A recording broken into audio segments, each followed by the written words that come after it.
사진작가는 깜짝 놀랐어요. 길거리에서 남은 음식을 주워 먹던 그 초라한 여자아이가 최고 수준의 슈퍼모델 잠재력을 지니고 있었던 거예요. 가슴속에서 솟구치는 흥분을 억누르지 못한 사진작가는 지갑에서 자신의 명함을 꺼내 건넸어요. 여자아이는 사기꾼을 만난 줄 알고 돌아서서 명함을 버리려 했어요. You might want to hold on to that, actually. 그 순간 그녀는 알지 못했어요. 이 명함 한 장이 자신의 운명을 완전히 바꿔놓을 거라는 걸요. 다음날 여자아이는 명함을 친한 친구에게 보여줬어요. 그런데 친구는 한눈에 알아봤어요. 런던에서 손꼽히는 유명 사진작가의 명함이라는 걸요. 친구는 이건 평생 다시 오지 않을 기회라며 빨리 전화해보라고 설득했어요. 그런데 갑자기 여자아이가 아랫배에 극심한 통증을 느꼈어요. 병원에 가서 검사를 받았더니 의사도 그 광경에 할 말을 잃고 말았어요. 여자아이의 몸에 할례의 흔적이 남아있었던 거예요. 와리스는 아프리카 소말리아의 한 부족에서 태어났어요. 그곳에는 3000년 넘게 이어져 온 잔혹한 풍습이 있었어요. 여자아이는 3살이 되면 반드시 할례를 받아야 했어요. 그래야만 순결의 상징으로 인정받을 수 있었거든요. 그렇지 않으면 부족에서 쫓겨났어요. 와리스가 3살이 되던 날 어머니는 그녀를 인적 없는 황야로 데려갔어요. 이른바 할례 시술자가 이미 기다리고 있었어요. 그리고 어떠한 소독 도구도 없는 상태에서 녹슨 칼날로 와리스의 몸을 무참히 잘라냈어요. 시술자는 피로 범벅이 된 손으로 가시덤불에서 뾰족한 가시를 꺾어 상처를 거칠게 봉합했어요. 성냥 머리만한 작은 구멍만 남겨둔 채로요. 소변과 생리혈을 배출하기 위한 구멍이었어요. 그날 밤 와리스는 혼자 황야에서 밤을 지새워야 했어요. 살아남으면 어머니가 데리러 왔고 운이 없으면 독수리에게 쪼아먹혀 그 황량한 땅에서 영원히 사라지는 거였어요. 와리스는 어쩌면 운이 좋았던 걸지도 몰라요. 그날 그녀는 기적처럼 살아남았으니까요. 12살이 되자 탐욕스러운 아버지는 낙타 5마리의 혼수를 받고 그녀를 60이 넘은 노인에게 팔아버렸어요. 4번째 아내로 삼으려는 거였어요. 눈앞에 서 있는 사막처럼 누런이를 드러낸 노인이 제 몸을 멋대로 더듬는 걸 보며 와리스의 가슴속에서 강렬한 저항감이 끌어올랐어요. 결혼 전날 밤 와리스는 어머니에게 도움을 청했어요. 딸의 절망적인 눈빛을 마주한 어머니는 결국 차마 외면할 수가 없었어요. 어머니의 묵인 아래 와리스는 여자를 가축처럼 취급하는 부족을 탈출했어요. 자신만의 자유를 찾아서요. 낡은 보따리 하나를 들고 해진 집신을 신고 끝없이 펼쳐진 사막 속으로 뛰어들었어요. 한 걸음 한 걸음이 너무나 고됐지만 동시에 한 걸음 한 걸음이 자유에 가까워지는 발걸음이었어요. 발바닥은 상처투성이었고 내디딜 때마다 뼈를 애는 듯 아팠어요. 그래도 멈출 수 없었어요. 멈춰서도 안 됐어요. 졸리면 모래더미에 몸을 웅크렸고 배가 고프면 낙타가 먹는 가시 돋친 들풀을 뜯어먹었어요.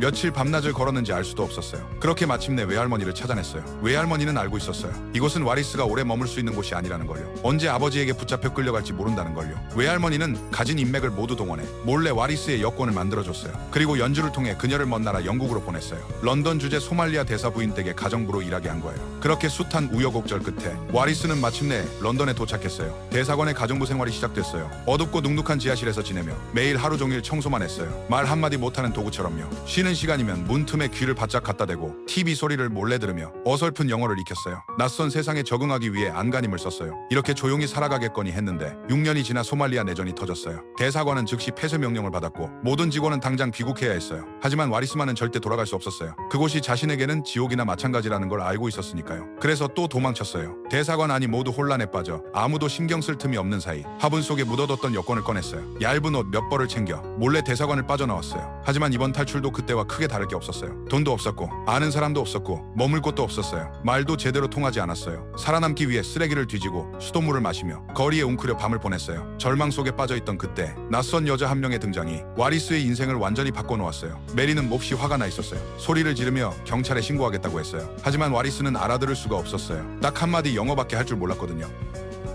Today is your lucky day. Is it?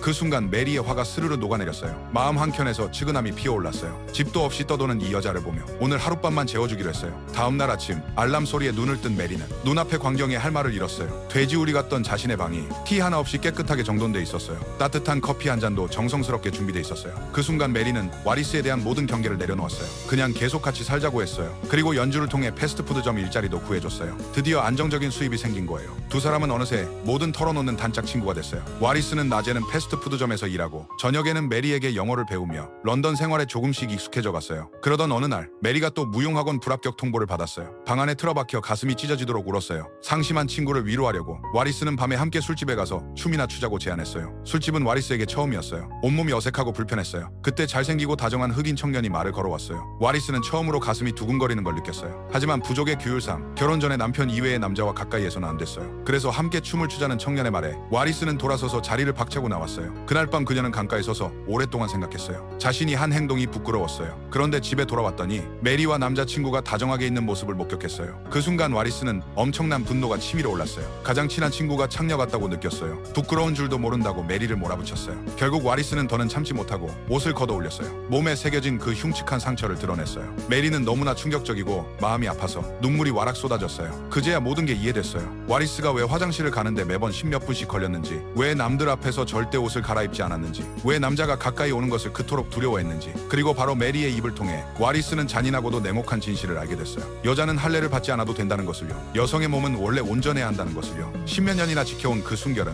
3000년 넘게 이어온 거짓말이었어요. 여성을 짓밟는 잔혹한 풍습에 불과했어요. 와리스의 아랫배가 극심하게 아파오기 시작했어요. 메리가 그녀를 병원에 데려갔더니 검사를 담당한 의사가 그 자리에서 굳어버렸어요. 눈앞에 있는 이 여자가 얼마나 끔찍한 고통을 겪었을지 도저히 상상이 되지 않았던 거예요. 와리스의 영어가 충분하지 않았기 때문에 의사는 소말리아 남자 간호사를 불러 통역을 맡겼어요.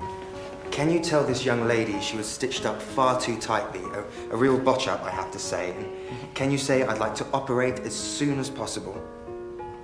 وأنا أسكو حشوتيد مين كان على جركا تسيسا لغن كان حكم قلني هدي أبدش واحد هاي واحد سير سا والدك تذكاغا يدغن كاغا اسكو حشود وجيغا معك بكرو هو إذا ما أكتا واحد سميني سيد 하지만 할례로 망가진 이 여자 앞에서 그 남자 간호사가 내뱉은 말들은 와리스의 상처에 소금을 뿌리는 것과 다름없었어요. 절망을 안고 거리를 걷던 와리스는 쇼윈도 너머로 온몸을 감싼 천안에 갇혀 얼굴조차 드러내지 못하는 무슬림 여성들을 바라봤어요. 그 속에서 과거의 자신을 봤어요. 사막 속에서 평생 낡은 관습에 갇혀 저항할 자격조차 없었던 여자들을 봤어요. 억울했어요. 이 굴레 속에서 평생 살다 끝나는 게 억울했어요. 고통과 수치 속에서만 살아가는 삶이 억울했어요. 그래서 와리스는 마침내 결심했어요. 몸을 쫙차맨 사슬을 끊어버리기로요. 스스로에게 다시 태어날 기회를 주기로요. 그녀는 단호하게 병원으로 돌아가 수술을 받았어요. 다행히 수술은 순조롭게 끝났어요. 십몇 년 동안 그녀를 괴롭혀온 고통에서 마침내 해방된 거예요. 마음속 그늘도 조금씩 거쳐갔어요. 퇴원 후 더 나은 삶을 위해 오래도록 주머니 속에 넣어두고 다녔던 명함을 꺼냈어요. 패스트푸드점에서 일할 때 사진작가 테리가 건네준 명함이었어요. 운명을 바꾸고 싶다는 희망을 품고 용기를 내어